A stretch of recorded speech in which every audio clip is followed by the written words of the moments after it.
Ladies and gentlemen, welcome back to the Boom Buck and Blue podcast, and we're kind of starting on a bit of a somber note here.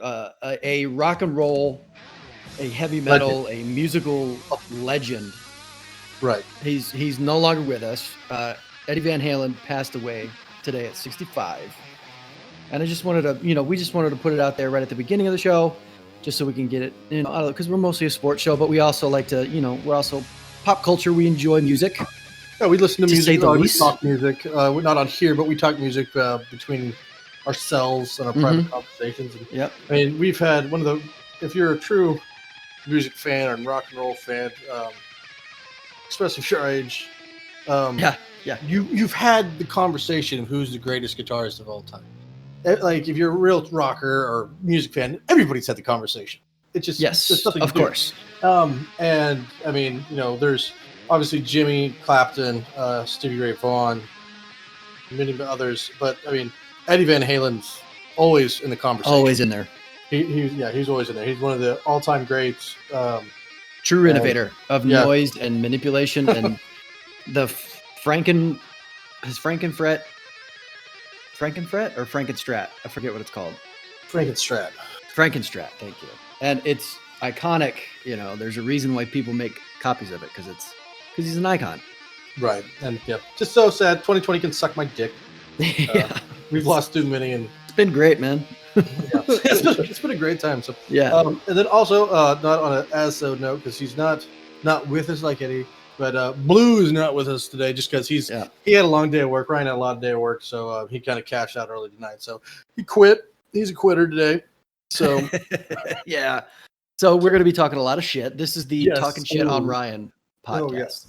But he does owe me some picks, and we don't have his picks for the show when we do our college football picks like we've been doing, but we will post his on Facebook so you can see his as well. And keep it going. He's not getting out unless he doesn't get his picks by tomorrow afternoon, and then he goes over. Ofer, you hear that, Ryan? Ofer. Which, I mean, knowing Ryan, he's probably not going to do much better, anyways. But speaking of that, let's just get into it. You want to go over how we did this last week? We can. Yes, you got the results, man. Let's I do have the results. Let's start with the worst of the three of us, Ryan. Ryan, who picked Bama, Auburn, Baylor, Kentucky, SMU, OU, went 2-4. So he got, what did he get right? He got Bama, I believe. Did he get? No, he didn't get Kentucky. No, he did get Kentucky. Yeah.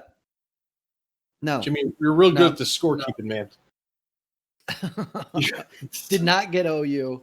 He got SMU. He got SMU and Bama correct. Ross, you went 4-2. You got Bama, Georgia, West Virginia, Ole Miss. Yeah, I missed the SMU. I took Memphis. Yeah, I took Memphis, and then that's a tough one. SMU, Memphis, you're -3. You don't know which either team is going to be able to do, especially Right. with Memphis doesn't have their head coach anymore. He's now at Florida State sucking butt. They still suck. They still suck. Yeah. And then my Sooners, I had to go with my Sooners, but I mean, if you listened to last week's, I talked. It wasn't the most confident OU pick I've ever made in my life. No. And sadly enough, I was right on that. And then, I went 4-2. Jimmy, what, 5-1? I went 5-1. The only one I did not get right was Baylor, West Virginia. I picked Baylor to cover. And y'all were giving me shit last week when I picked West Virginia. Yeah, because you said a high-powered offense. They scored 27 points. Hey, so I'll get into that when you guys. Who else scored? You know who else scored 27 points? Not Ohio State, because they're not playing. Jim Tressel offenses. That's what teams scored 27 points. Hey, but guess what? I got it right. You got it wrong. Yeah, and who got more right this week? Overall score? So let's go now. What's the overall count? Listen, man, let's details. We'll get there eventually. That being said, we are now I had the best week. I went 5-1, putting me at 10-13. Ross, you're still leading the way, 13-10. And Ryan has now dropped down to the bottom at 9-14. Did not have a good week. Did not have a good week. Yeah. So yeah, a lot of interesting stuff. Like, I'm not gonna harp too much on OU. Me and Ryan, Jimmy talk, trying to try to keep the OU talk to a little bit of a minimum. Yeah. I did want to say one thing though. My reasoning behind my decision to go with Iowa State in that one, and I didn't even pick them to win. Like, I just picked, like, my thought process was them to cover. I thought for sure OU was going to cover, was rushing. Your guys having issues with rushing, and Iowa State, they flat out are quite good at stopping the rush. And they did that against TCU. They are, especially with a 3-man front. They have a very complicating front. And first off, hats off to Iowa State. They played a great game. Brock Purdy played fantastic. If you guys have not watched Iowa State play, Breece Hall, the running back for Iowa State, he will play someday in the NFL. I mean, I don't know if he'll be bell cow, but he will get carries in the NFL. He is a fun running back play. I was watching him, and I was watching him, and he didn't ever seem very, like, explosive. He's not a guy. He didn't seem real exciting to me. But that dude did not fall backwards. No. He's a north-south runner, and he's like, try and stop me. You're not going to tackle him up top. There's no way. No way DB's going to tackle him up top. It's only going to be a linebacker or a defensive lineman. Right. I mean, he's 6'1", 215, and he's a big boy. So hats off to Iowa State. I don't want to take anything away from them. OU, we got a lot of problems, kind of a lot of the stuff I said last week. Offensive line's got serious problems. Spencer Rattler is playing his butt off. I will say that. For a freshman. Yeah, he's doing his best. Yeah, for only 3 games starting. He's not there yet, but you can tell the talent is definitely there. Yeah, he'll get there. He'll definitely get there. It'll be something special one day. He's got stuff to learn. It's crazy to me that is it me, or, and like I said, like you said, you don't want to talk about OU too much, but is it me, or does it seem like Lincoln doesn't know what to do with them? Which it's just seemed really strange. Well, or is it just because the offensive line is playing like shit? I think it's that latter one, because most of the time, even when we had Baker and Kyler and Jalen, I mean, even when we had those guys and they're winning Heisman, and Jalen didn't came in second. I mean, we had two we still had 1,000-yard rushers with those guys. I think when Kyler was there, we actually had Kyler, 1,000-yard rusher, and then we had Rodney and one other. I forgot who it was at the time. Maybe Trey Sermon. We had 3,000-yard rushers that year. Baker had Joe Mixon and Samaje Perine, both of those years. So, and Rodney Anderson in there. Not trying to take away anything from Kyler, Baker, or Jalen. Don't get me wrong; they're obviously fantastic quarterbacks, and their own. But it helps when you have 1,000-yard back there that can relieve a lot of the pressure. Right now, we don't have that at all. Pledger, I see him as a third down back throwing the flats. I really like Seth McCown, the freshman running back. I think he's explosive, fun to watch. But the interior offensive line is just garbage. And we can't run between the tackles. And when you can't run between the tackles, the defensive end is just going to flare out there, and it's hard to run the ball. So until we can run the ball, Spencer Rattler could be freaking Joe Montana back there, but it's really hard when you're one dimensional. So, they got to step up, and then our defense. Don't get me wrong. I think we can use help all around, but our defensive backs can't catch a cold of an interception, and they can't tackle to save their damn life. So I think our defensive line's actually playing decent, considering. But they flush Brock Purdy out and Breece Hall to the outside a lot.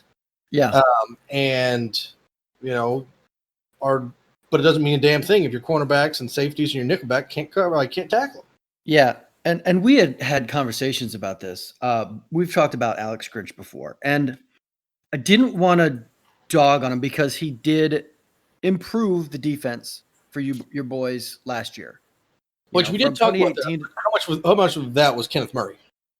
Right, exactly. But I want to focus on this for a second. Like 2018 OU defense which was quite possibly one of the worst in the top 5 in the Big 5, the Power 5 conferences ever. Yeah, we ranked at the end of the 2018 season, I think we ranked 116th in total defense. And I think actually that was the same year you guys broke records on offense for the top end, right? With Kyler. We don't get me wrong, so folks. Crazy. We were 116th on defense, and we still made it to the college football playoff. Like that's how explosive that offense was. And then Alex Grinch leaves Ohio State, goes into in 2019 and does improve. He about gets you about halfway up the list. I think he went from 160 to like 60 something. I think we were high 50s. Yeah. So an improvement for sure. Oh, side note, I got Ryan's picks in. Yep, I just saw him. Nice. Anyway, so the one thing I wanted to point out was that the last time that Ohio State had a defense that was not considered to be Ohio State standards, right, was 2018. When Alex Grinch was our DBs and safeties coach. Right. And then he leaves. Jeff Hafley comes in, takes over as defensive coordinator. And all of a sudden, now Ohio State's defense in the country almost. Yes. Oh, you guys are always tough. When you're talking about Ohio State, legitimately, it can be argued that Ohio State is DBU right now. I don't think it's an argument to me. I think Ohio State is DBU. Alabama can give you a run for your money, but right. I'd put Ohio State. I was trying to be modest, right? Because of course, me being biased, I think Ohio State is DBU. Yeah. Alabama's put some good ones, but I'll take Ohio State. Yeah. Right. Okay. And I would agree, and I would argue you could probably have a legit argument between Alabama and Ohio State. That's besides the point. But I'm not so sure I'm sold on Alex Grinch as a defensive coordinator yet. And I thought I was when he improved the defense, but it's like you said, in 2018, you guys didn't have Kenneth Murray. He was out, right? Wasn't he injured or something? He was in and out. He played in and out. Yeah. And then he played the entire season in 2019, correct? Yes, he did. Led all of college football in tackles. Yeah. Went to go first round draft pick, tearing it up in the NFL. Like, as he should be. He's a beast, right? Yeah. Now that's not there. No, it's not. And it's like you said, maybe he was covering up some glaring holes. Yeah, that's hard to say though, because it's football and you can't have one guy. So I was changing about things. I don't know. Kind of talking about this. Right now the problem with OU is it seems like watching the defense is we're so close. Yeah, we do have some busted coverages. Don't get me wrong, but it happens. I'm not expecting a busted coverage never to happen, but watching it, we're there. Like the execution, the guys get there, they just can't tackle. Mm-hmm. Like if OU could tackle, like I don't know how many times we had Breece Hall in the backfield, like all sorts of shit. If you could tackle, that's a whole different ballgame. Like if I'm Alex Grinch, and granted I don't play college football now or sit on the college football sideline, but I remember like when I played high school football, we went full pads all but before the day before the game. Like it was full pads the whole time. And I think now like they do full pads maybe one day a week. Yeah. But at this point, I know, like, I love it because it's named after my state, my school. But I think it's taboo, and I don't think they really do anymore. But I just have, if I was Alex Grinch, I'd line the defense up, but I'd do Oklahoma drill for 2 hours. Yeah. And just be like, you're going to learn to tackle. End of story. Like, put your damn pads on. We're going to do the Oklahoma drill for 2 hours for 5 days a week. Because, I mean, we're there. They just not tackling. Yeah. And so. And I remember that was something that you did point out last year was the change in the culture of swarming to the ball. Before it was these guys are just trying to get a big hit and then they give up on a play. Yes. Yeah. I think, like I said, I think they're there. I think they're close on the defensive end if they could just tackle. And then the other thing that's bad, and this is the last thing about OU, then we'll move on to other games, is, Alex Grinch prides himself on turnovers, but our DB, like, there's what I think me and Ryan were talking to the game. There's what three picks that OU should have had. Yeah. Left to like 3 or 4 turnovers on the field. Yeah. And Alex Grinch prides himself on turnovers and this speed. Yeah. In 13 games with Alex Grinch. Oh, I'm sorry, 16 games with Alex Grinch. We have 13 turnovers. Yeah, like that's less than 1 a game. Yes. Which you can't expect to get. If you don't expect to get 1 a game, that's actually quite good. But yeah. So it's just we got to get more turnovers and play better on defense. And we're going to see it like when we get in our picks. I'll talk a little bit more. I mean, it's my favorite week of the year. It's Texas week. And I'll talk a little bit more about that game when we get into our picks. And let's. Other than that, last week some very some good games out there. We're still missing the Big Ten and the Pac-12. We're coming up on it. We're getting close. We're all kind of twiddling our thumbs. Yeah, we are. I think today we're officially at 18 days out for Big Ten coming back. Yeah. Alabama showed off. Jesus Christ. Alabama is Alabama. Yeah. Alabama's Alabama. I think Florida is still looking impressive as all. Kyle Trask is my front runner right now for the Heisman. You got Kyle Trask front runner? Yeah. I mean, nothing against over Trevor Lawrence. Yeah. I know get me wrong. Trevor Lawrence is a great quarterback. But Kyle Trask is just, I mean, he's tearing it up, man. And do you want to talk about coming out of, I don't want to say coming out of nowhere, but I mean. Yeah, because he came in last year. Well, yeah, but I mean, like, played well.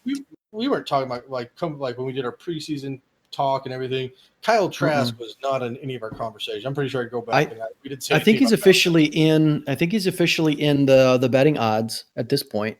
Oh, I'm Heisman. Sure. I'm sure. I mean, the dude's thrown for about 700, 800 yards, 10 touchdowns and 1 interceptions in 2 games. Yeah, I mean that's pretty damn good. That's. I mean, it's so weird though because they're so offset. Trevor Lawrence has 3 games under his belt. Yeah, so looking at the stats, Trevor Lawrence has played 3 games so far. He has thrown for 848 yards, 7 touchdowns, no interception. Pretty damn good. Yeah, probably playing half a game. True. Florida has played 1 game. Or 2 games, so 1 game left. Yeah, he's 1 game left, 2 games, and he's thrown for 700 yards, 10 touchdowns, 1 interception. Yeah. So 200 less yards, 2 more touchdowns and an interception in 1 less game. Yep. I can't argue with your week 3, week 4 Heisman front runner. Yeah, I can't argue with it. But yeah, he's impressive so far. And it's going to be interesting to see what happens this week against Miami. That's going to be a good one. Yes, that's going to be. We'll talk about that one too. I'm excited about that one. One of my favorite games of the week: TCU beat Texas. Suck my dick, Texas. You could care less if the Big 12 looks good or bad as long as Texas loses. It's very true.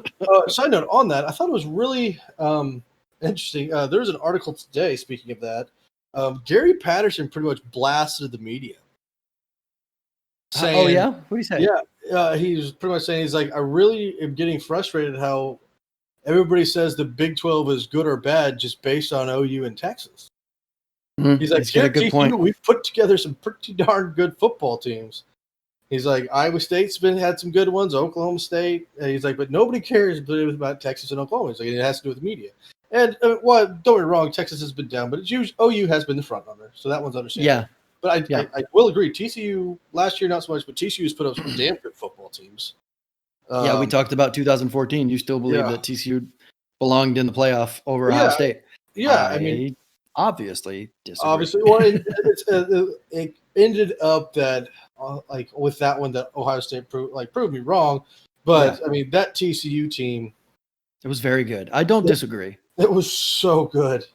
So was that Baylor. So was that Baylor team that year too. Yeah, well, the Baylor team was good, but they played nobody in the postseason. Remember their record was like. Yeah, was shit. You know what it was? I remember. Yeah, it was Baylor. Baylor went. I think they played Michigan State in a bowl game that year and lost. Baylor fans were losing their mind because they believed that they belonged in the playoff over TCU and Ohio State, and then they lost to Michigan State. Yeah, and I think TCU went and played Ole Miss when Ole Miss had those good teams. When they were paying their players, Laramie Tunsil days. Yeah, Ole Miss was ranked number 9 at the time. Yeah, and TCU went and played them and mollywopped the shit out of them, 42-3. Yes, yeah, I remember that. Yeah, that TCU team was very good. Yeah. Yes. And then so TCU, I will agree, TCU has had some very good teams in the past.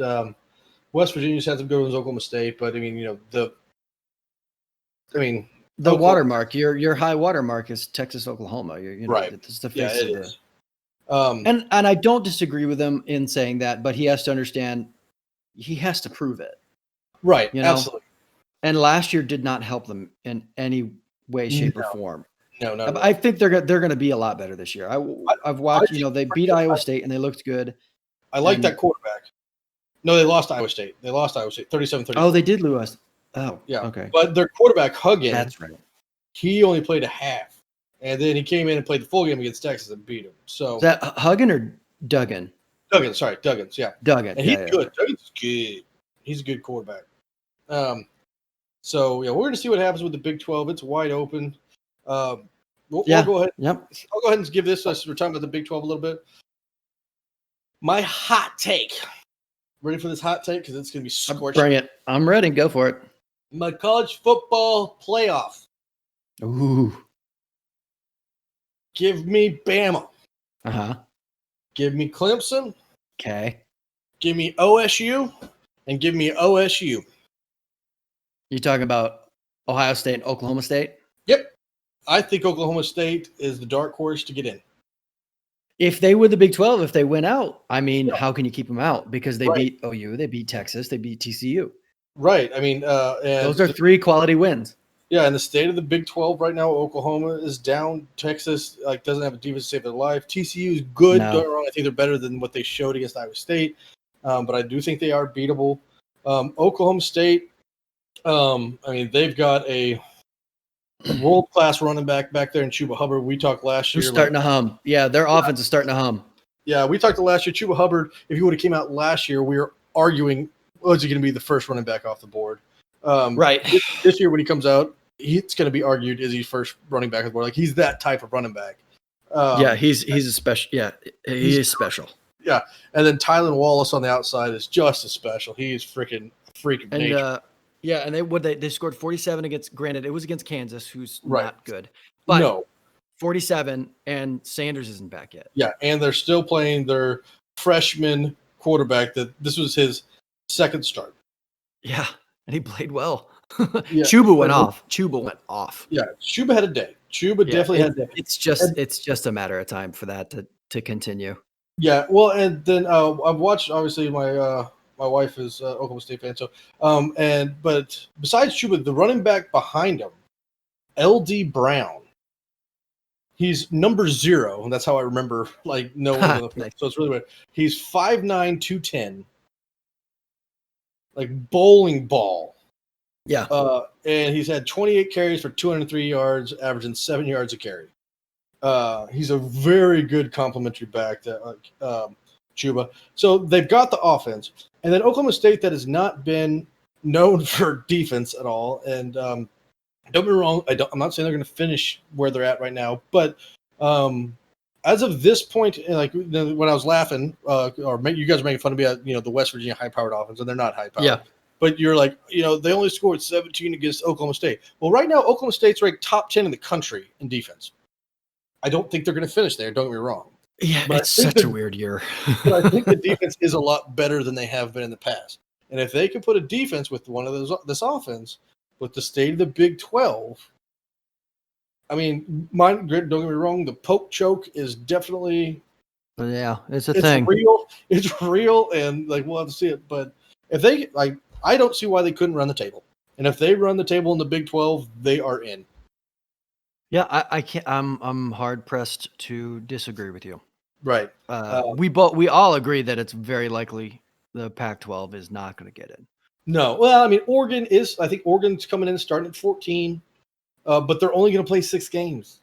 Yeah, they're only going to play 6 games. And how good are they going to be without Justin Herbert? By the way, Justin Herbert, stud muffin. Yeah, he's. You put a muffin on it, so a stud muffin. Yeah, stud muffin. Yeah, look at him, man. It's good looking. Yeah. Anyway, he Wally pipped Tyrod Taylor. By the way.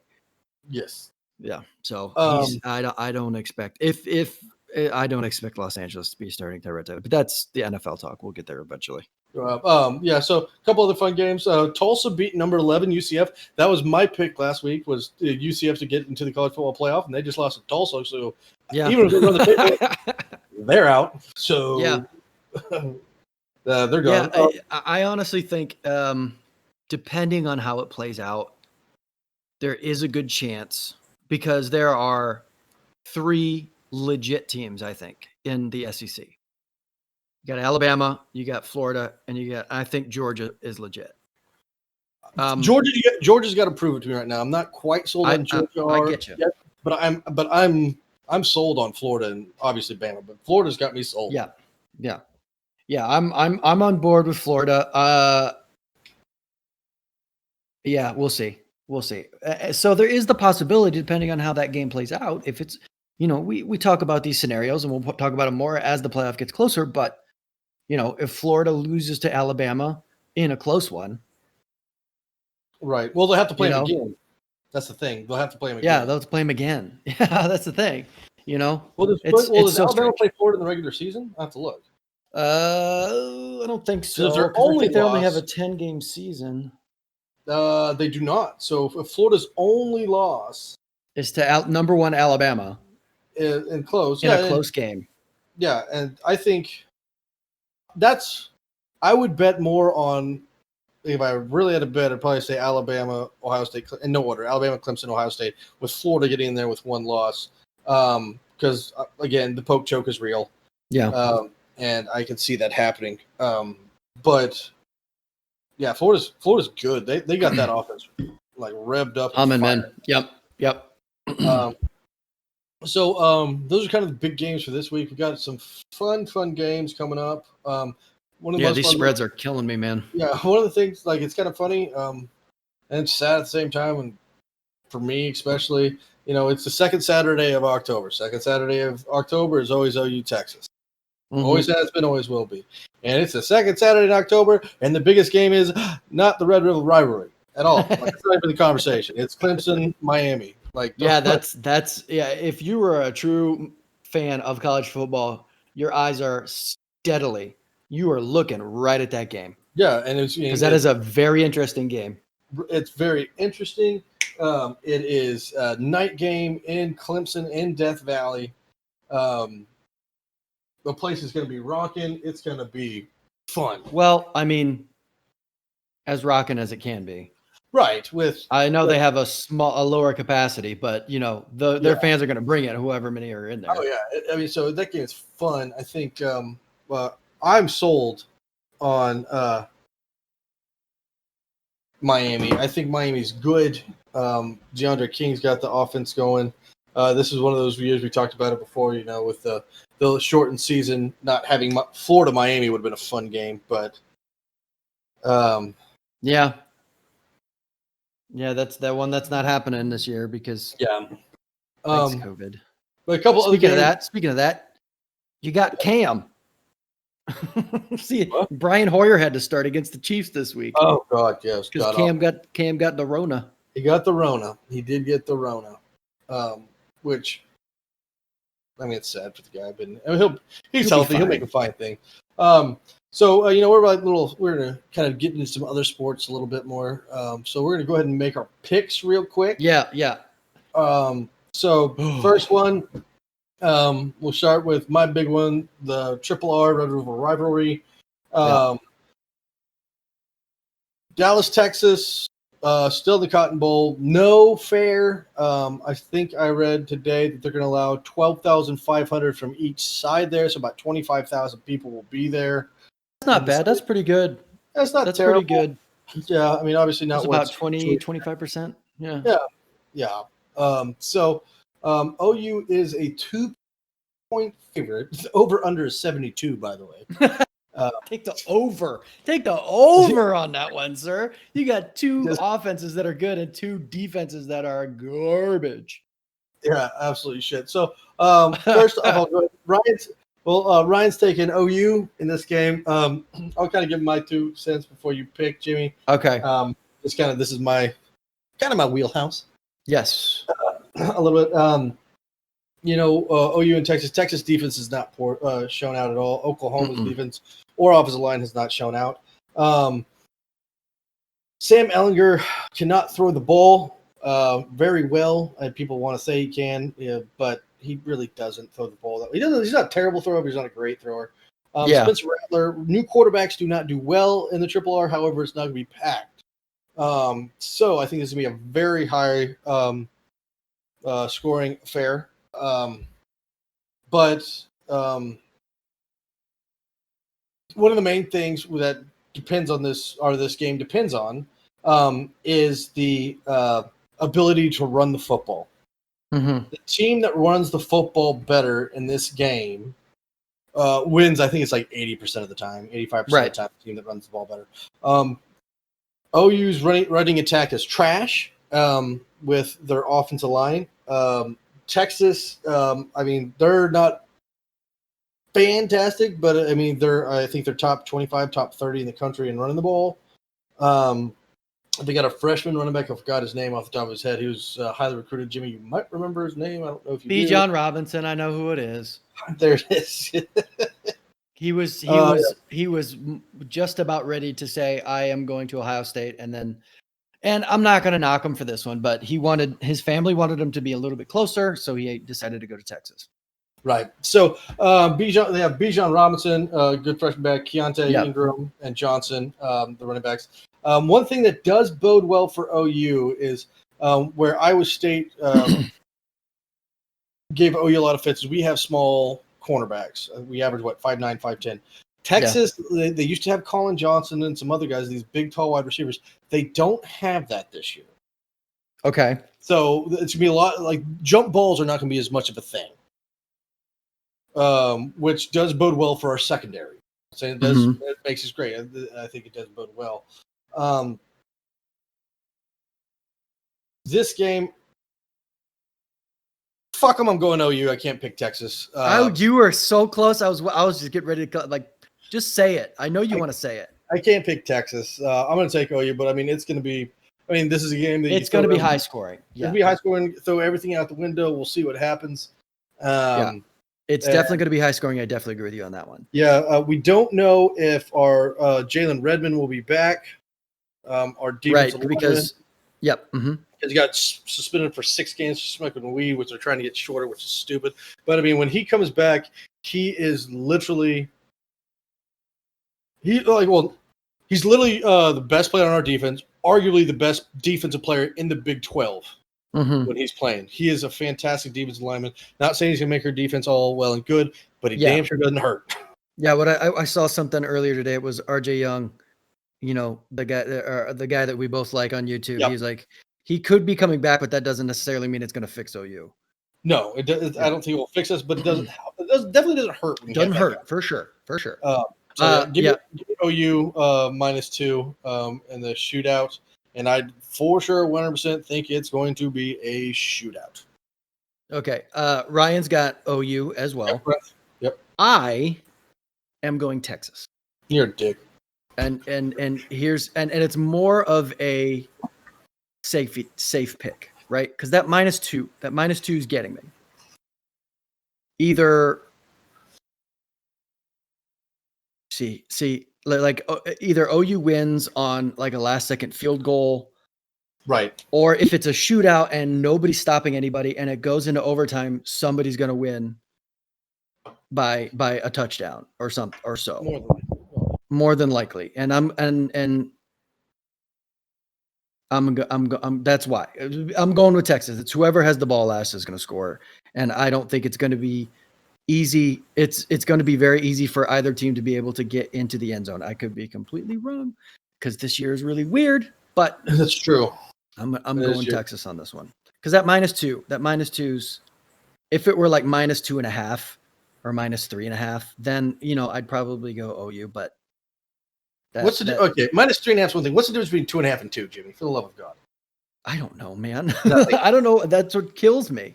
So what kills me is that because that 2.5, if one team wins, let's say if OU wins by a field goal, that means I'm wrong.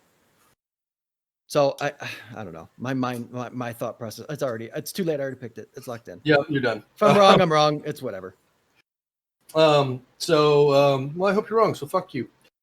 Listen, you know how I am. Listen, you know how I am. I don't like Texas. I don't dislike them as much as you dislike them, but I like OU. I like how OU is run, but this year man. It's bad. I watched that Iowa State game and it was rough. Yeah, it's real rough. Specifically on defense, and you guys did not. I did not see any big chunk plays. There was like a couple. Like, it was so strange. It was you guys would get like 2 or 3 plays that were for minus yards, and then you would get like a 12-yard play for a first down, and then another 2 or 3 plays minus yard. It was so strange. Yeah. We don't have that lightning in the bottle that we've had in the past. No. We had CeeDee Lamb, Kyler Murray, Baker, Hollywood Brown, and we don't especially CeeDee Lamb, Hollywood Brown, and all sorts. The wide receivers on the outside have been ridiculous. We have some very good wide receivers, but they're young. We don't have that explosive. They're young. Yeah. Nobody's stood out. We did one, but he is hurt. He's not coming back for this year, so that hurts. So, moving on. Yep. The game of the week: Miami Clemson at Clemson, night game. Clemson -14. Yes. Ryan is taking Miami. What about you, Jim? What you got? I think I want to take Clemson on this one. Yep. I think I want to take Clemson on this one. I think Miami is legit. I just think Clemson, Clemson is Clemson. They recruit at a high level. And Miami has been recruiting pretty well over the past couple of years. I think this is Miami's true big test. This might be the toughest test versus Clemson. Toughest? No. The toughest test for Miami. Oh no, right? Well, no doubt playing Clemson, no doubt, right? And I think they're going to put up a fight, but I think it's going to be more than the 2 touchdowns that they have. Yeah, I could see this being like another high scoring game. Right. I'm going to go with Clemson. Don't get me wrong, I think Miami is much improved. Their offense is much improved, and they have impressed me. However, and Miami's legit, and Clemson is more legit. They are fantastic. And this is the first looking at Clemson's schedule. I mean, they do have the game at Notre Dame, which that's going to be a good one. That's going to be a big one. But this is Clemson's first real test, and this is there's a good chance Clemson's going to run the table. There's a good chance Miami or Alabama's going to run the table, and then whoever gets the number 1 seed is going to depend on whose schedule is best. And this is Clemson's got 2 games. They got Miami and they got Notre Dame. And if they want the number 1 seed, they are going to have to beat the piss out of both. They got because Alabama's got Georgia, they got Florida, they got A&M, they've got Auburn. Their schedule's loaded, So Clemson really was at the number one seed. They're 2 games they're going to have to come off and beat the brakes off of, and this is one of them. And I think they're going to come out firing. And as good as I think Miami might keep it close for 2 quarters, maybe a half. Maybe Clemson's up like 7 points, maybe 10 at halftime, and then come out after halftime and pretty much turn on the gas and see it. Like it's over. I agree. And the talk of Ohio State is very much the same. Right? Yes. Ohio State has 2 games. They have Penn State and Michigan. And Michigan still. I mean, it's the game, but Michigan has been. It has not. It's the game, but it has not been a game since 2014. That's very true. Very, very true. Yes, so you guys really only have a game. Yeah. And let's hope you play it. Honestly, jeez. Anyway. So Ryan's got Miami. You and me got Clemson. Next game on the docket, kind of an interesting one. One of my preseason picks to be up there, kind of the dark horse, North Carolina. So we got Virginia Tech, who has surprised this year so far. Yes, yeah. They just beat Pitt, and Pitt was now 2-1. And they beat North Carolina State. So Virginia Tech, North Carolina at North Carolina, morning kickoff. UNC, 5.5 point favorite. It's a weird spread. The next one, like this one's 5.5. The next one's 8.5. There's some weird spreads. Yeah, they're so strange. Like that's I don't like it. I don't like it. So this one's 5.5 points. So it's either this one's pretty much. Do you think North Carolina's gonna win by a touchdown? Yeah, pretty much. Like that's kind of what it's coming down to. I will take North Carolina in this game. Ryan also took North Carolina. Yeah, Ryan took North Carolina. I'm taking North Carolina. I mean, shit, I haven't had a dark horse. It can't be a dark horse if I haven't lived in fucking Virginia Tech. Right. Got to stick to my guns. I think Sam Howell's playing decent. He's not playing fantastic. Yeah, he's not up to the standards that we thought he could reach this season. Right. I mean, there's lots. But he's playing well. Yeah, there's lots of football to play. He does have his team 2-0, which is, I mean, forget the stats. The only thing that matters is, did you win the game or not? So they are 2-0. Even though he's not playing as well as he could, and I think that's kind of like one of the things, or the tells. He hasn't been playing great, and they're still 2-0. Granted, they haven't played great competition, but they're still 2-0. The true test of how good of a team they could have actually been was against Notre Dame, and they just didn't get to play. Yeah, right. Because it got postponed. Yeah, right. Which I think they're going to play that later in the season. North Carolina. I think it's the third to last game. So North Carolina is now ending the season. Notre Dame, Miami. It's like traveling back in time into the 80s. How about that? Yeah. We're going to find out if North Carolina is good or not at the end of the season. Yeah, for sure. But yeah, give me the Tar Heels in the spread. I think I'm going to go Tar Heels on this one as well. Virginia Tech, like you said, is playing well. They beat Pitt, who I watched a little bit of Pitt, and they were okay. They were good, but just kind of okay. And UNC had a tough one with Boston College last week. And Boston College, that was a close game. That was a close one. And I think Boston College now Boston College is 2-1. And they had a good win. Who did they beat? I'm looking it up. I mean, they've beat Duke and Texas State. Okay, well, maybe not. Yeah. Maybe not. But it was a close game. They played UNC, who is a good football team, close. Like they did. I think they played well. I think Boston College they're better than I thought. I thought they were going to be a 2 or 3 win season. So yeah, maybe they win 4. Yeah, Boston College's new head coach is Jeff Hafley, the former Ohio State defensive coordinator. So yeah, nice. He's one of those guys that people were talking about. Yeah, this guy's going to be a head coach someday, and now he's a head coach at Boston College. So, yeah. Okay, we all took North Carolina in that. Yeah, I'm going to take UNC on that one. So going back to the Big 12, non-ranked teams, but still they do it wrong. Clemson, Miami, OU Texas are my top games. I also think this one's going to be very interesting. Kansas State at TCU. That is an interesting one. I think that's very good. Both teams, Kansas State lost to Arkansas State the first week. Yeah. Which, everybody got down on them. And then, came back. I was one of them. Yeah. I think a lot of people were, then they came back and beat OU in Norman. Then they beat Texas Tech last week. Chris Kleinman, that coach, we talked about it last week. I think he's going to have Kansas State back into a very respectable program. I agree. The way he coaches. And so like they're fun.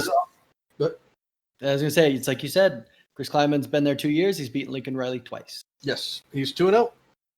So he's the only coach in the Big 12 with a winning record against Lincoln Riley. Yeah. I think he's the only coach in the Big 12 that has a winning record against OU. Sounds. Yeah. Kansas State's better than people thought. TCU, we already talked a little about with him with Duggan. Lost the wild one to Iowa State, but quarterback only played half the game. And you come back and go to Austin and beat Texas. I think TCU's a good game. I think it's going to be a very good game. Oh, name to watch if you haven't watched Kansas State play, if you catch this game, Deuce Vaughn.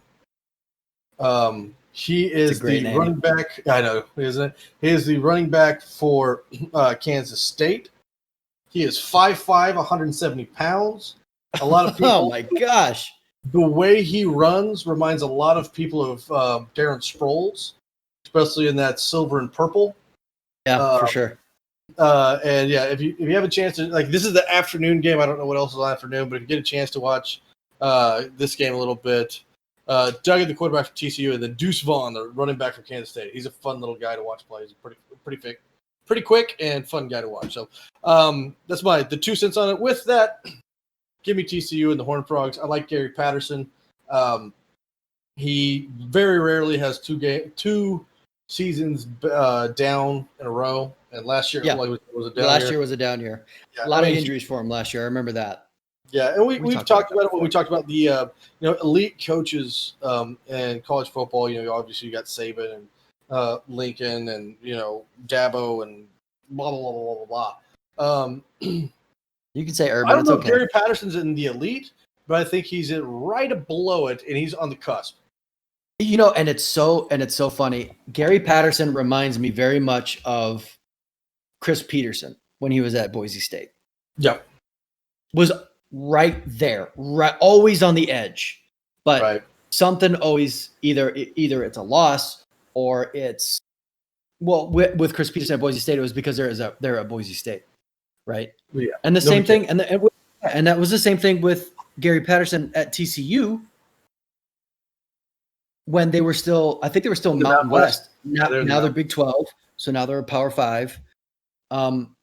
I remember that when they were in the Mountain West, and then they went and played Wisconsin, and I think it was it was the Rose Bowl, because I remember that the Horned Frogs, because they had that Horned Frog on the side, they put the rose in the mouth. Was it the Rose Bowl? I thought it was maybe it was the Rose Bowl. No, it was not the Rose Bowl. Rose Bowl is Big 10, Pac-12.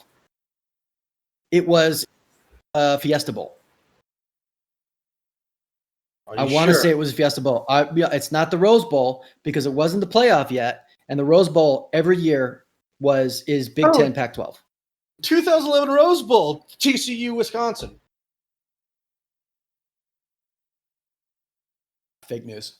I could have swore that was Fiesta Bowl. The only reason I remember it is because TCU got a Horned Frog on the side of their helmet, and in the logo they put a rose through the Horned Frog's mouth. And I remember saying that, I was like, "Oh, why would they do that? That's so weird." Every year the Rose Bowl is Pac-12, Big 10. Oh, I mean, because back then we were still doing BCS, and they. That's right. I forgot about the BCS. You're right. Yeah, you're right. We were doing the BCS and it got messed up. But I remember I remember I was in Dallas at the time, driving around with my dad. And I was listening to the game on the radio, and we were like, "Holy shit, TCU's going to pull this off! You've got to be kidding me!" That was a big one. That was Andy Dalton, right? Well, I can tell you because I got the game up, the stats right here. It was Andy Dalton. Yeah. He and Tolzien. They had Monty Ball was the running back for Wisconsin. Yep. And God, just looking at TCU, like they didn't have anybody else. Like I'm looking at names, I don't see any names that are all also in the NFL. I'm like, I remember that. That was a big thing. Thing. So who do you got in this one? I got TCU. I'm taking TCU. TCU.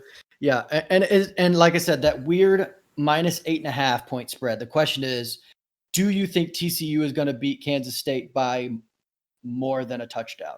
Right. And it's not even more than a touchdown. It's more than a touchdown and a field goal, more than 10 points, basically. Right? It's kind of 10 points. And kind of, yeah. And it's such a weird spread. And when I think about Kansas State and when I think about TCU and I look at how they're playing teams, I see two teams that are very similar, and it's not because they have the same color purple intermixed, right? But it doesn't hurt. No, it doesn't hurt. But Kansas State has been grinding teams.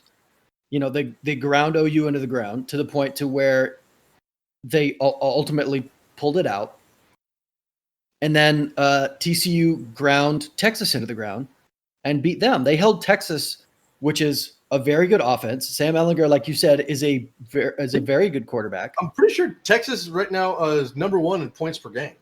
Yeah, and they only scored. Well, granted, it's 30. Like they lost. I think they lost like 32-31. It was close. Something like that. Yeah, it was close, but it was under 300 yards passing. Yeah, I think Ehlinger had it was under 200 yards passing. Ehlinger was like 16 for like 36 for like 170. Yeah. So we're talking TCU with a good defense. We got Kansas State with a pretty good defense. And I don't know if TCU can beat Kansas State by more than 8.5 points. So I'm going to go with Kansas State on this one. Fair enough. Okay, so the last two will kind of go quick fire because we're going a little long on our picks. So, all right, first one, next one, Tennessee, Georgia, at Georgia, 2:30. Georgia is a 12-point favorite. Another weird number. I'm going to go. Ryan took Tennessee.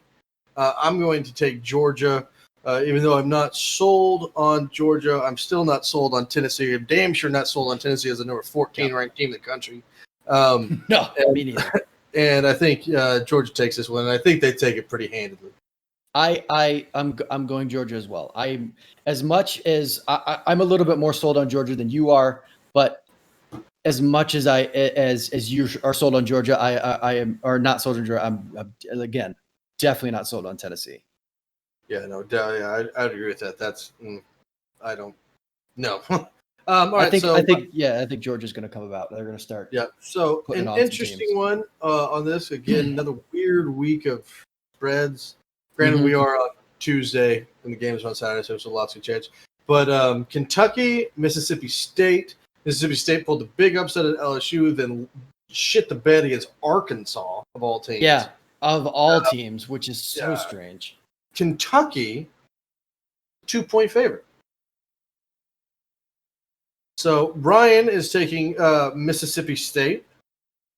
Jimmy, we will start with you on this one. I am going to take Mississippi State on this one as well. Yeah. Any thoughts or just because? Because I think a Mike Leach offense is not going to sputter 2 weeks in a row. And I don't know anything. I don't know much about Kentucky other than I think they're 1-2 now. So they're 0-2. 0-2, yeah. So I don't think Kentucky is very good, and I think Mississippi State's offense is Mike Leach is not going to let that happen 2 weeks in a row. Yeah, I mean, looking at it, Kentucky played Ole Miss tough, played 42-41 and lost. Yeah, only lost to Auburn 29-13. So I think Kentucky's a little bit better than their record. However, yeah, I don't. Kentucky's a running team. They've got 3 backs that have in 2 games. They got 3 running backs that have 150 yards. They do have a good running game. But yeah, Mississippi State, Mike Leach in the air raid. I don't think Kentucky and running backs can keep up with the air raid of Mike Leach. Yeah, give me Kentucky. Or I'm sorry, give me Mississippi State. in that one as well. So yeah, that's our picks for the week. We'll let you know how we do and our kind of two thoughts on what we think of the season so far. We are 2 weeks away from the Big Ten, or 2 Saturdays away, I guess I should say, the Big Ten. So and I cannot wait. Just ready for it to start. How mad are you going to be if they come back and Ohio State can't play because of Nebraska week 1? I'm going to be very upset. I'm going to be very upset. That's a real possibility. With the rules they put in place, that is a real possibility. It is possible, and I'm going to be very upset. But anyway. So kind of move on. Hey, Jimmy, how about them Yankees? Yeah, they're very good. Oh, that was one of my notes. That's one of my notes about I didn't make any bold predictions. My thought was that Cleveland's pitching, which has been phenomenal all year, would be able to stifle the bats enough for Cleveland's bats to win by like a 5-3 game or something like that. Yeah. That is not what happened at all. There was Cy Young. The Cy Young frontrunner got beat around. Your boys, like all of a sudden, I shouldn't say all of a sudden. I just wasn't paying attention. After the series is over, after the Yankees swept my Indians, I went back and I looked. I want to say they went on like a 10-game win streak, and DJ LeMahieu, he won the regular season batting title. Yeah. He's hitting over 360. Dude's on a tear. And you're getting all of your big boys back, your power hitters. And like you said, Stanton's earning his money right now. He is. Well, so to clear it up, the Yankees they finished the season like 6-2 or 2-6, but they had already made the playoffs. It was set in stone. They already had the 4 seed. They were sitting people weren't. But before that, they won 10 in a row. Yeah. Okay. So I knew there was a 10-game win streak in there somewhere. Yeah. And that got them back in the picture because I know that they had dropped down below a wild card spot. They were like the second wild card spot at that point. Behind Cleveland. Yeah. Yes. They would have made the playoffs in a regular season, even with the extra things. But right. I mean, like you said, Stanton. They're playing right now. Granted, it looks like they're probably going to lose this game. Granted, Yankees obviously do it. They're down 7-4 at the bottom at the end of the 6th right now. They could easily come back. Yeah, they could easily come back. That is easily within striking distance for them. Right. So this we're at 4 games, and Stanton in 4 games of the playoffs have hit 5 home runs. He's hit. I like Stanton, even though he's a Yankee. I like him. I like Judge. Like that's one of the things that drives me crazy. Like I grew up hating the Yankees. And this team is very much a classic Yankee team. They spent so much money on getting Giancarlo Stanton in, and but that's it. Then you can stop. Well, that is true. Garrett Cole. I'll give Garrett Cole. Yeah. So, but I like Judge. Yep. I like Stanton. I like Levitt. Yeah. I mean, there's nothing about that team that's obnoxious. No, there's no. Yeah, we did spend a lot on Stanton. When I get that, anybody would be spending a lot on Stanton, right? And we did spend a lot on Garrett Cole. Anybody would We're not the only ones that we didn't just come out of nowhere and pay a stupid amount of money for a good pitcher. Like everybody was offering him the same shit. He just picked the Yankees. Yeah, and I don't. So, but I mean, yeah, there was a reason, and you guys made fun of me a little bit, but there was a reason I picked the Yankees to make the World Series. And I did make fun of you a little bit. Yeah. And I said, my thought on that one is if the bats can stay this hot, they could carry you to the World Series. That's my thought. I mean, 100%. Yeah. I mean, right now it's 7-4. We'll see what happens in this game. But at the very worst, the Yankees are still tied 1-1 with the Rays, which they've already went through their 2 fire pitchers.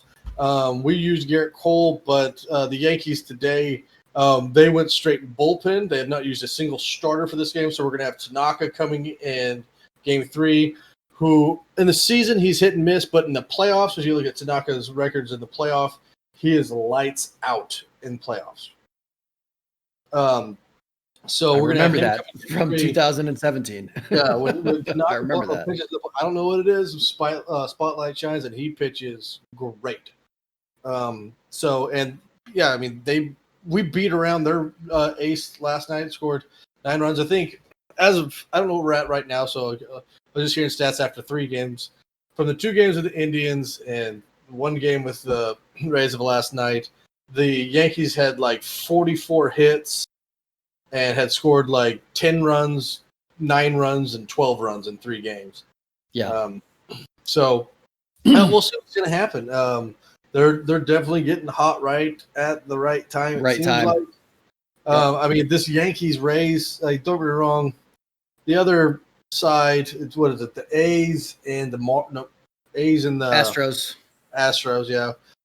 Is on the other side, which okay, kind of interesting, kind of not. But I think right now this Rays Yankees series is the obvious and more interesting one on the left side of the bracket. On the right side of the bracket, Dodgers and Padres. I think that's an interesting one. Yeah, that their first game is going on right now, middle of third. Yeah, I got that. I got knotted up at 0. Going.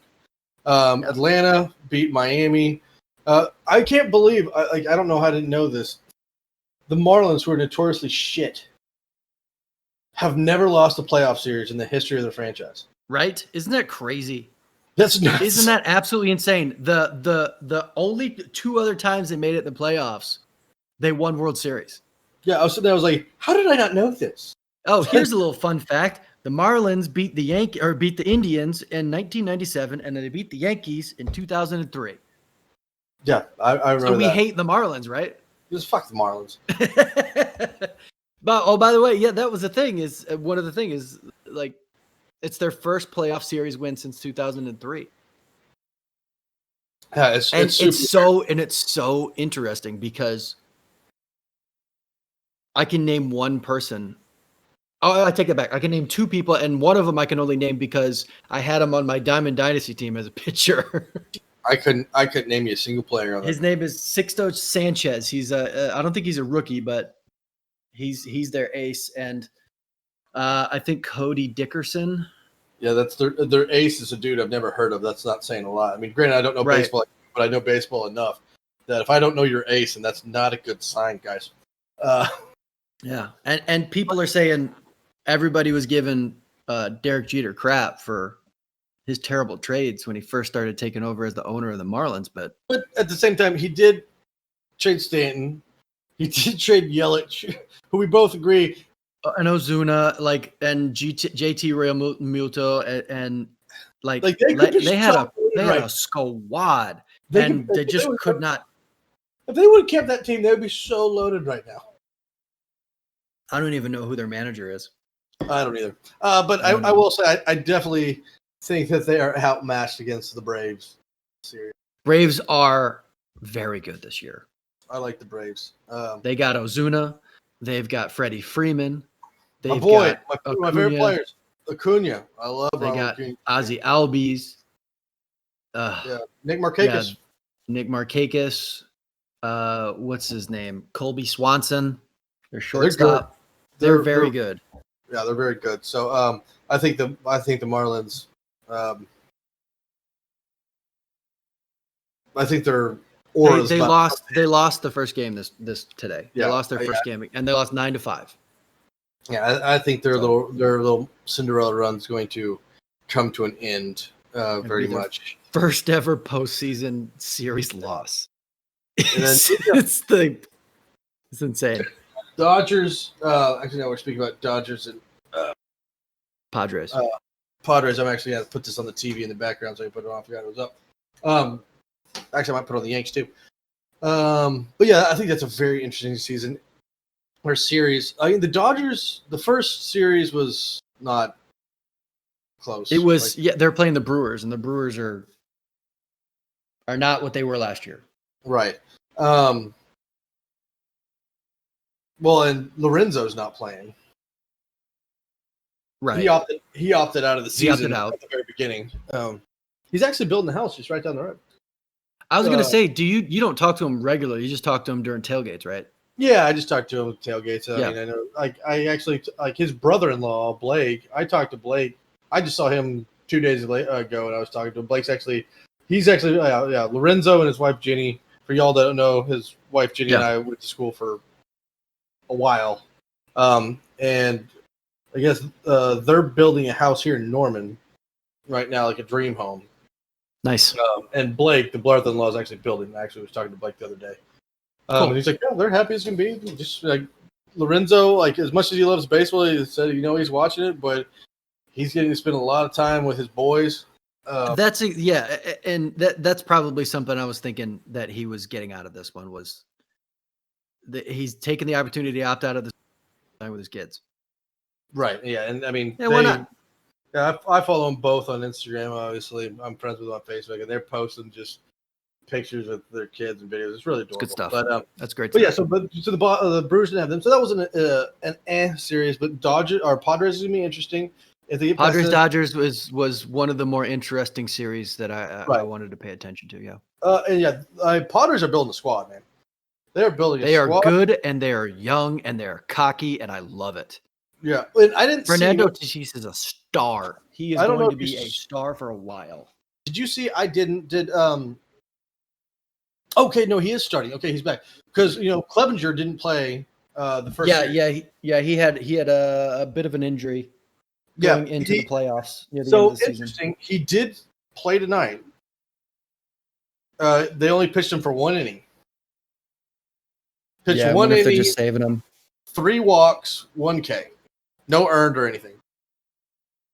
It's not the best stat lines, but no. Yeah, and he was having a rough year, even in Cleveland. He didn't have any injuries in Cleveland. He was pitching really well. The problem that he had was partying, though. No, he didn't get to COVID. No, he didn't. But he went out during the COVID. He went out and partied. He went out to dinner with Zach Plesac, and then didn't. They went to a club. I have no idea. I didn't read into it too much. Yeah, I read they went to a club, and then the other guy he was with admitted to it and got caught. And then Clevenger even got on the plane with the entire team. And then somebody was like, "Weren't you out the other night? Get the hell out of here!" He was like, "What? No." Something. Yeah, that wasn't great. He was traded. He didn't come back. He got traded. Yeah, no, and a lot of the players, like I was reading, a lot of players on Cleveland were very mad at him. And once that happened, I was watching Sports Center or baseball tonight or something, and they're saying like, don't be surprised if this is the end of Clevenger in Cleveland. Like his teammates are pissed. Yeah, and now he's in San Diego, and he was coming up on his contract. He was coming up on his contract, and there's a lot of really good young pitchers in the Cleveland organization. So yeah, that's something they know how to do right now is develop good young pitchers. Yeah, but I think going on, I think the Padres is going to be an interesting series. Looks like, don't know, no offense to the Marlins. The Braves are going to get past the Marlins. If the Dodgers are going to pass the Padres, then Dodgers Braves would be a fantastic series. And then I mean, we'll see what happens with Houston. They are up 2-0. But I mean, listen. Actually, no. Hold on. Right now, you look at it. The Dodgers run alone. Dodgers Padres. That's a fun series. Yeah. Dodgers Braves. That's a fun series. If they get past that, you're talking either Dodgers Yankees, 2 of the historic teams. That'd be fun. Yeah. Dodgers Rays, 2 best teams in baseballs. Yeah. Or Dodgers Astros. Astros rematch. Oh my God. Like we have a potential for a fantastic World Series. Like as long as LA gets there. I still think Atlanta's going to beat them. But if LA gets there, the 3 teams that are left, barring the Astros melting and the Athletics coming back from a 2-0 deficit to win, I mean, God, we got a great series coming up. It's good stuff. Yeah, one of the things, was the A's swept the White Sox. The Reds were knocked out. The Cubs were swept by Miami, which is very surprising because they were actually pretty good this year, the Cubs. They won the Central. The Cardinals got knocked out. Yeah, all the AL and NL Central teams gone, all of them. Yeah, so that's actually And Milwaukee. There we were talking about it, or they're talking about it on the Sports Talk Radio. So if you look at the ALDS or the ALCS the ALDS and NLDS, right? Yeah. In the NL, you have 2 West Coast teams, San Diego and LA, versus 2 East Coast teams, Atlanta versus Miami. Yeah. In the AL, you have 2 East Coast teams. Yeah. Yeah, that's what it is. And New York and Tampa Bay versus 2 West Coast teams. Well, Houston's more. They're not. But West they are. Coast, But they're West-ish. they're the AL West, is what they are. Right. So it's just. It's funny. It's like, okay, well, in each one we're gonna get East versus West in both the ALDS and the CS, the conference. We're gonna have East versus West in both. Yeah. The AL and NL Central all of them are all gone. By the way, I'm gonna be I haven't really got a good view of this new Rangers stadium yet. But I've seen a little bit. It's decent. Not special. It's all right. Nothing special. Sure. Yeah. If we're gonna get into it, like something, if we could possibly do in the offseason is like our top 10 Major League Baseball parks. You know, we can. Yankee Stadium. Go. No. PNC Park. That's Pittsburgh's. Pittsburgh's is great. I think Pittsburgh's is better. I think Pittsburgh is better than Cleveland. I think Baltimore is better than Cleveland. I think San Diego is better than Cleveland. But I digress. We're in sports season. We'll talk about that in the off season. We'll talk about that later. So we're going to move on a little bit. I know you got some UFC to talk to, but I will say I was a little disappointed. I actually said today, God, I wish Jimmy was here. I was at my niece's t-ball game. She's 6, by the way. And there were bases were juiced, as they always are in t-ball and 6-year-olds, because nobody knows how to throw the ball. And my niece comes up to bat, and I was like, "Come on, Angel, couple ducks on the pond." And come on, kid, let's get a base knock. I go, you got a couple ducks on the pond. And the entire crowd looks at me and goes, "I have never heard that before. What do you mean?" I was like, "Ducks on the pond?" What? I was like, "Where's Jimmy? Jimmy knows what I'm talking about. Where's Jimmy?" I'd be sitting there. I'd have a mouthful of seeds, sitting back with my arms up on my fake gigantic belly, going, "Here we go, boys. A couple ducks in the pond. Get a little steak here, boys. Let's get a little steak. Need steak." But yeah, I said ducks in the pond today, and nobody knew what the hell I was talking about, and I got really mad. So what happened? You got a fish story. Oh, she had a single and knocked in a run. Nice. Yeah. And then I saw you. You sent me that video. You and your boy running bases. Oh yeah, I think Owen out there. Of course, he wanted to go out there and sprint around and just hop on the pads. Like, the bases. That's awesome. So yeah, we had a good time. But moving on.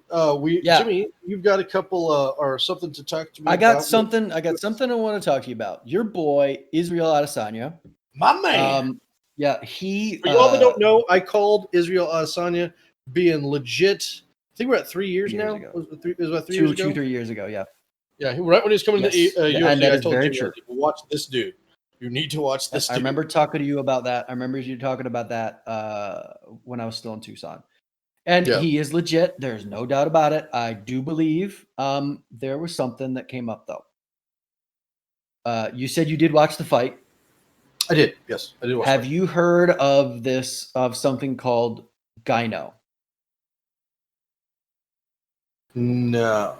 It is a condition that happens when somebody has been taking steroids and their breast tissue starts to grow.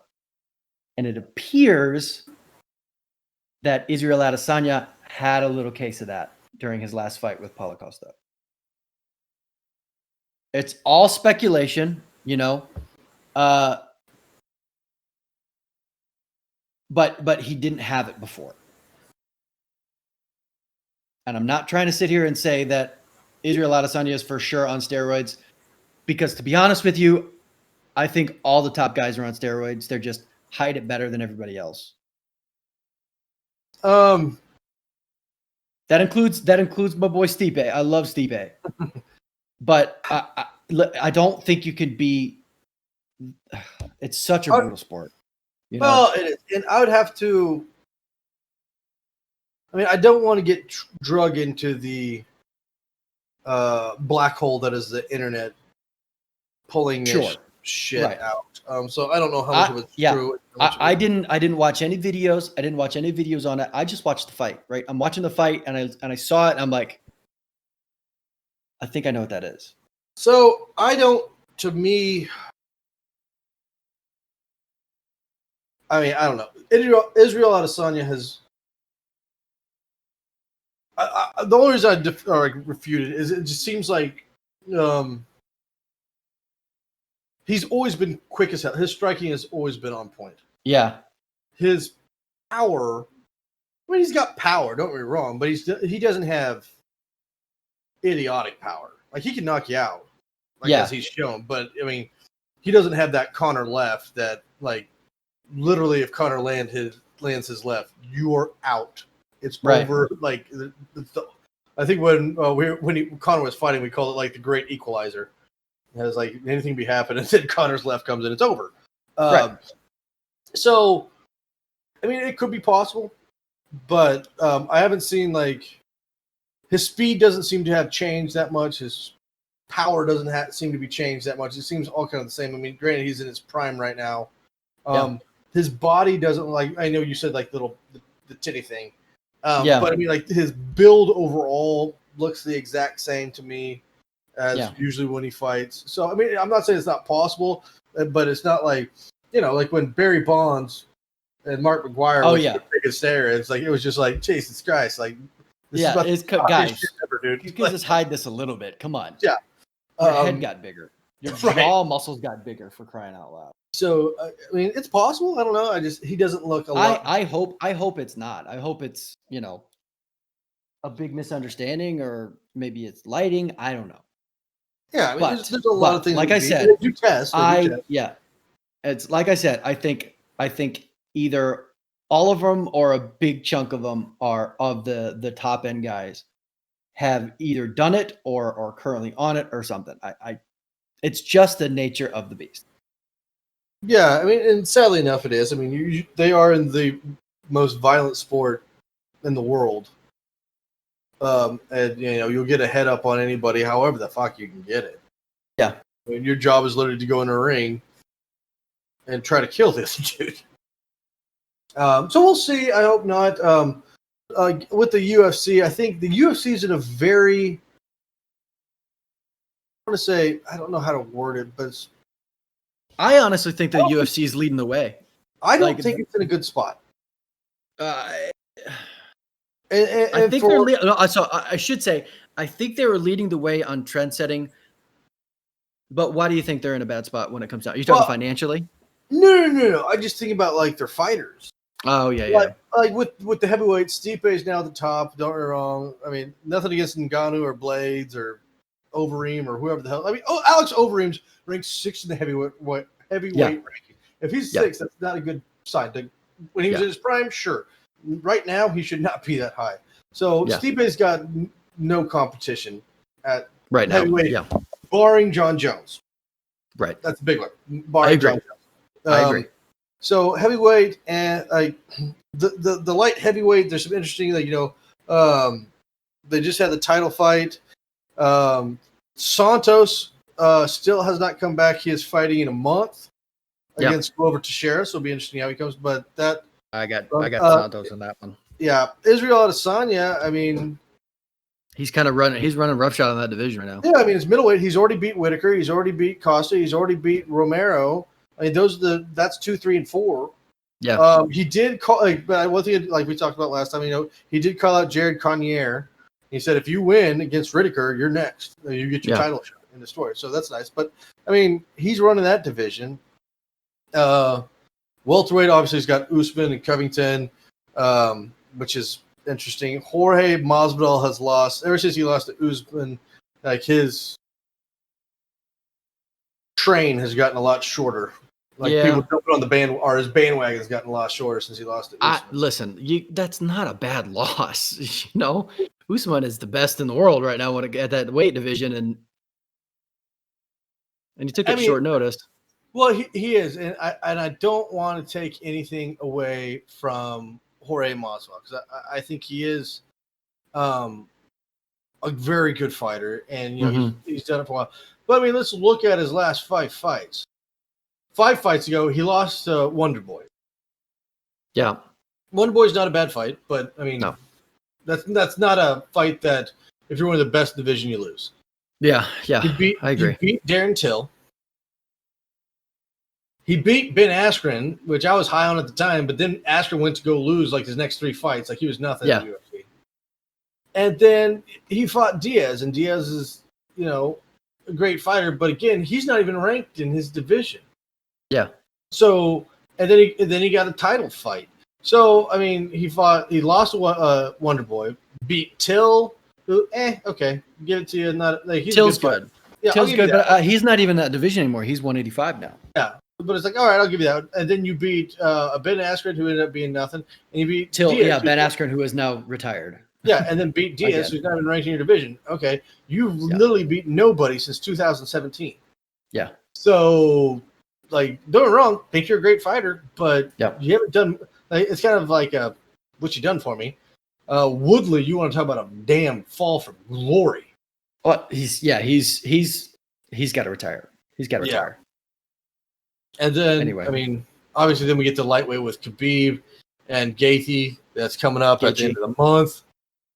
Gaethje's starting to talk quite a bit, man. It's just a bad idea to piss off Khabib. Well, he's not talking shit about Khabib. He's just talking. He's like, I want to win the title because I'm tired of calling people out, stuff like that. Said he wanted to slap the crap out of Colby Covington. It's whatever. Yeah. Okay. But yeah, that's just. Yeah, I agree. I agree. They are hurting when it comes down to. Yeah, this like you don't. They haven't had a face. They haven't had a face of the UFC since Conor. Yeah, this is Conor. And then they haven't had one. And I think the person the person they really wanted to have the face of the UFC was Jorge Masvidal. But he was too late in his career. He's not young, but now it's, in my opinion, the face of the UFC right now is Israel Adesanya. Because he likes to be out there, he's flashy, stuff like that. Yeah, no, he will. I mean, and he's good, and he's a champ. It's too bad because the guy doesn't like to talk, obviously, and that's fine with me. But like, it should be Khabib. For the love of God, it should be Khabib. Yeah, he's the most dominant. He's the most dominant fighter ever. Be like we're gonna go watch this. I mean, I'm sure. I don't know if you, but like, I'll find a way to watch this fight on the 24th. I'm be interested in it. The Gaethje fight, yeah, I'm definitely gonna watch that one. Do you want to hear a wild prediction? Hot take. Khabib's gonna get him to the ground. What? And he's gonna lay on him. No. And he's gonna throw little mini punches, and then he's gonna win the fight. Hot take. Bro, like the FBI's knocking at your door because that's illegal what you just said. Vegas is gonna be calling. Never happens, right? I know. He put shaving points. Yes, exactly. Anyway, I hate to cut this short, but I'd like to cut this short. We're missing our boy Blue, so we're not gonna be able to talk as much. And also, I got a phone call I gotta make. I gotta call my kid up. She's trying to call me. Okay, fair enough. I will say on the fun part, LA Lakers are up 2-1 on Houston are on the Heat in the NBA Finals. Heat won last game. They're only down 3 with 7.5, 8 minutes left of the fourth. They could tie it up. We'll see what happens. So good NBA Finals. One thing we did not do, I would love to give a shout out to the Tampa Bay Lightning. They won the Stanley Cup. Yeah, we did not talk about that. We were recording one night when they finally won their second one. Yeah, absolutely. Congrats to them. I apologize for not giving you the shout out. They did beat my Dallas Stars in the Cup Finals. You're not that big of a Dallas Stars fan anyway. I'm not. I watch playoff hockey, and that's about it. Yeah. So congrats to them. Other than that, that's all I got for this show, and we might be back next week. I know there's a couple conflicts. Yeah, I'm traveling to Arizona. Ryan's traveling to Pennsylvania, so hopefully who knows? I might give you guys a solo OU story after Texas. We'll see. See what I can do here. All right. I'm a loud mouth, but I don't know if I can talk to myself for 30 minutes. 30 minutes, I'll know you. I think people might chime in on that. We'll see what's up. Anyway, all right. Follow us on Instagram at BoomBuckBlue. Follow us. Go ahead, go to the Boom and Buck podcast on Facebook. Give us a follow. Share with all of your friends. Please, please, please share with your friends. I'm seeing that our plays are starting to get higher. We got a bigger audience. Please share with your friends as much as you can. Oh, absolutely. Yeah. And also still, my two boys, Sanctuary Candle and I still don't know how to say it, Vitaworks or Vitaworks. They're doing a collab. They're doing a giveaway. Go follow them on Facebook. They've got these amazing Halloween themed candles and cornhole boards. Ross, did you see the cornhole boards? I did see they look fantastic. They're super cool. They got Freddy on one. They got Jason on the other. They got lights in the hole that you can change colors with a remote. Really good work. Go give them a follow. Tell them Boom Buck and Blue sent you. And yeah, that's all I got for this week. Have a great Everybody night. have a good one. Enjoy yourself. I'm out, bitches. All right. Love you, buddy. Bye.